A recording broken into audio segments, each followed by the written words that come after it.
The 10-minute talent rant is live. I'm James Hornick, joined by Jeff Smith, and we are on the clock.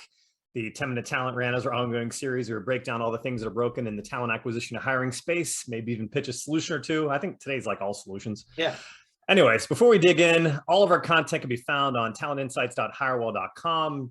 And have to apologize, we're like a week behind. So if I forget how to even do this, like I feel like I'm rusty. Hopefully it irons itself out.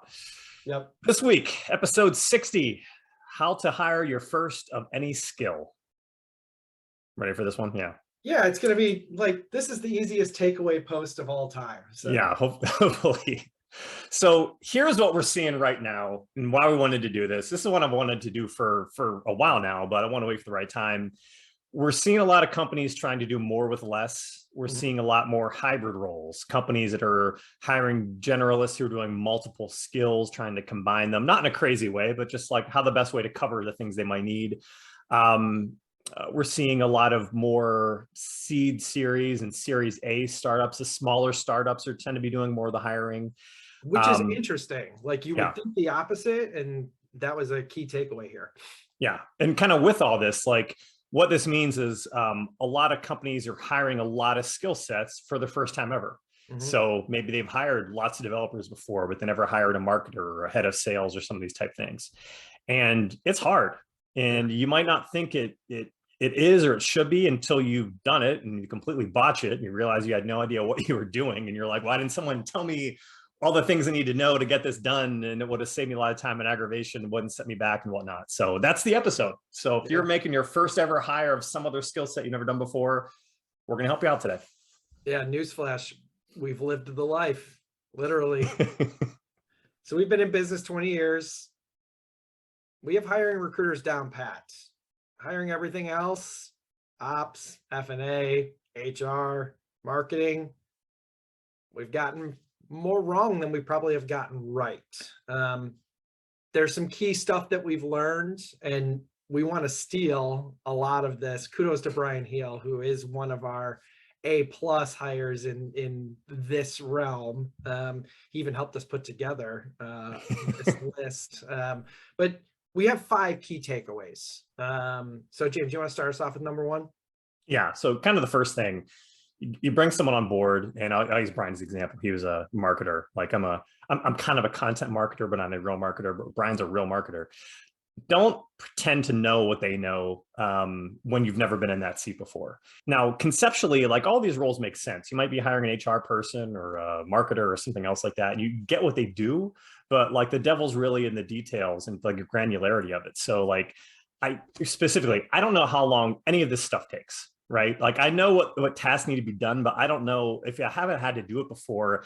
I don't know like the granular process and things you have to go through to get it done correctly. So I don't know what a realistic workload is or a realistic time frame is or a process to completion, these types of things.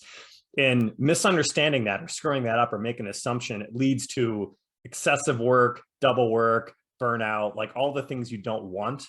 So like, don't dictate these things. And these are things you can kind of talk about the interview process. Like you have a slate of work that needs to be done and making sure you have an idea, but take their direction. They're the expert, not you.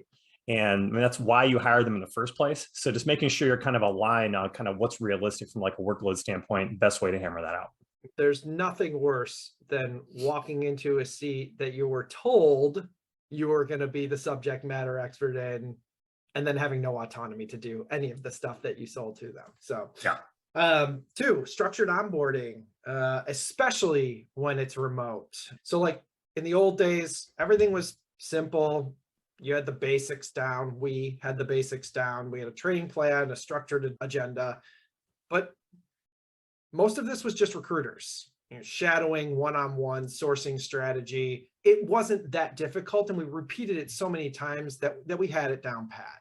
COVID hits, drove a need to absolutely supercharge our onboarding.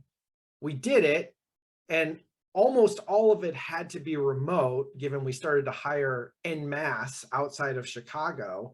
And like the too long didn't read is over communication is onboarding. Structure is onboarding. Simply handing out an employee handbook and signing onto your benefits, not onboarding at all. So it's also not like a set it and forget it exercise. It's a living activity. We learn something new every single time we welcome a new team member to HireWell. And being able to adjust those things accordingly is super, super important.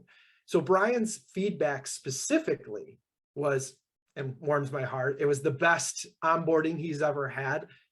I don't know if that feels a little Kool-Aid-y, but whatever. Partly because it was an onboarding at all. That was his takeaway. Most companies skip the step, kind of throw somebody into the fire, you know, connecting people to other parts of your business. Remember, we're just a recruiting firm. This is the first product marketing manager. So him understanding what all the different groups was super crucial for him. And it was especially important to someone new that isn't in the same type of role, same type of company, for all the recruiters to understand what Brian was doing as well. Yeah, I was also shocked when I got that feedback, but it also warmed my heart. Yeah. Number 3, consultants are actually good. There's always an anti-consultant bias when you're hiring for perm roles. I think there's people think that, oh, they're a consultant, they're going to want to jump on the next project, but there's a lot of consultants out there who are ready to kind of do their first job, but more important, their first perm job, or get into that, back into that life that they did before. But more importantly is, I think consultants give you the best path to actually do a shared experience, paying them to do a project, just to see if there's actually a solid work fit. Because like, I'm not a huge fan of just asking, like, I'm never a fan of like trying to get free work or just asking people to do projects or whatnot. Right. But the idea of doing kind of like, hey, let's do like a quick, like 1 month, 2 month engagement or something like that, which is what we've done a few times now. It gives you an experience where both sides understand, like, is this really a need? Are we really aligned? Do we work well together? They're getting paid. No one's getting kind of put out. It's actually a great way to, when you're making these kind of never done before hires, to get a good idea if it's actually a good fit kind of from both sides. And so like worst case scenario, like they get paid, you get some work, you realize you're gonna be able to use still, and you realize, okay, this wasn't a fit, or maybe we got the position wrong or something like that. But best case scenario, you both really feel great day one going in, you know, it's a great fit before the official perm hire part even starts. So yeah, part of this is you don't know the job. We're acknowledging that. The consultant comes in and validates that it wasn't a full-time job in the first place, and you got a good work product. Anyway, okay.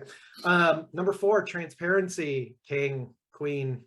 At some point in the interview process, you've got to drop, are you sure you want to do this? Right? Everything we're doing, everything that you may do will be new to this organization. I promise you will be annoying because we don't know what we're talking about. And hence you, right? So the saying goes, our job isn't for everyone, and it truly is okay. As long as both sides walk into the partnership with a full understanding of what needs to be done and the challenges each think that they'll face, at a minimum, it's based on a foundation of mutual understanding and empathy. So the other thing that I think needs to be thought about is you have to think about this well after they start too. So just friendly reminders of, I don't know what is going on or what you're talking about, and I need your direction, new person, will go a long, long way. yeah. All right, number 5, bringing us home here. Got a minute left, but we're going to go over. When's the last time we actually held under 10 minutes? I don't even know. Hire more of a generalist than you think you need. I think the entire world has this specialist obsession.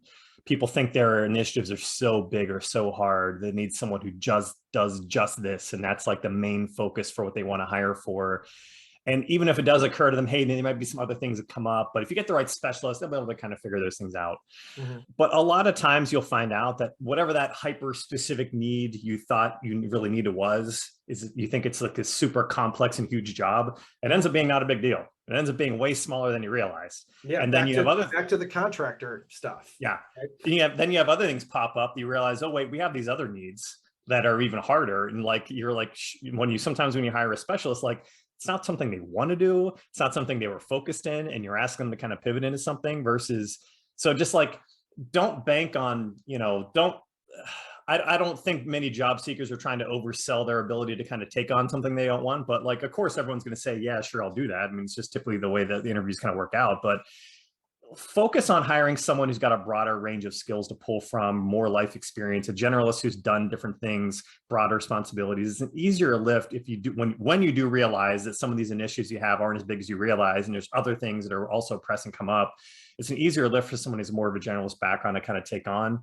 And lastly, like, I'd like to throw in a little mini ageist rant. Like, people who are a little bit older in their career have more life experience to pull from. Want to shoehorn that in here too. Might be a good area type of person to hire for these kind of first time hires. Don't be an ageist. Don't be an ageist. We are short on clock. That's a wrap for this week. Thanks for tuning into the 10-Minute Talent Rant, part of the Talent Insights series, which is always available for replay on talentinsights.hirewell.com, as well as YouTube, Apple Podcasts, Google Podcasts, Spotify, and Amazon. Jeff, thanks again as always. Everyone out there, see you soon.